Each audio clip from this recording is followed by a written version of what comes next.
23 წლის წინ შევხვდით და იმის მერე მოვდივართ ქირით. ჯერ გარემოსთან შეჩვევა ბავშვებისთვის რო გადავდიოდით ქირით. პატარები რო იყვნენ, ტიროდნენ ხოლმე, რომ ჩვენ სახლში წაგვიყვანეო, რომ ანუ იქ რო იყვნენ მიჩვეულები. მე მატერიალურად იყო ძალიან რთული. ანუ ბევრჯერ ყოფილა, რომ ქირაში გადაგვიხდია და საჭმლის ფული აღარ დაგვრჩენია. თუ ვცდილობდით ხოლმე, რომ ანუ ახლოშივე გვეპოვა ბინა, იმიტომ რომ ბაღში რო დადიოდნენ ბავშვები იქ სკოლაში, რომ არ მინდოდა რომ სკოლა გამომეცვალა ბავშვებისთვის. რაღაცნაირად მოხდა, რომ ვერ ვიხდით თან შუათანაბიჭი ყავს დიაბეტიანი. თავისი ნემსები, თავისი ჩხირები, საზომი.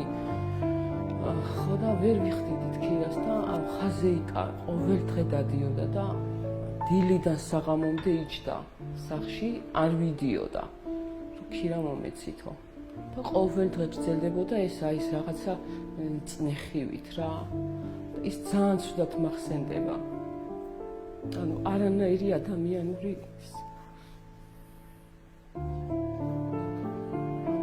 არაფერი ბინა დაუცალეთ და რაც ნივთები მქონდა ის დაიტოვეს.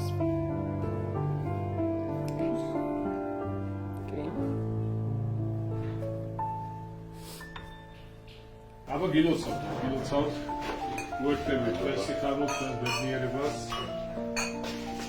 წარმატებები მეგზელობა სიხარული აღდგენას ნაცვა და ჩვენთაი ბედნიერება იყოს თქვენს ოჯახში და სულ წარმატებები და ყოველივე საუკეთესო და რაღაც ჩვენს ძალიან გვიხარია როდესაც ბედნიერება დახარებულ და ბედნიერება ეს გავაკეთეთ რომ მომავალშიც სოციალურ ბედნიერებას და გავახალოთ დაკეთებული საქმეები. გილოცავთ და მშვიდობას ბერნარს. გახსენებაც კირთულია.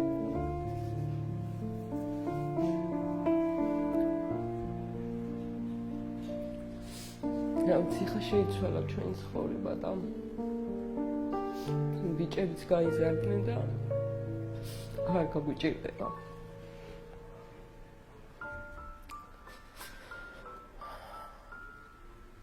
მადლობელი ვარ ყველაფრისთვის, ბატონი მერის. ეს არის ჩვენი პირველი ბინა.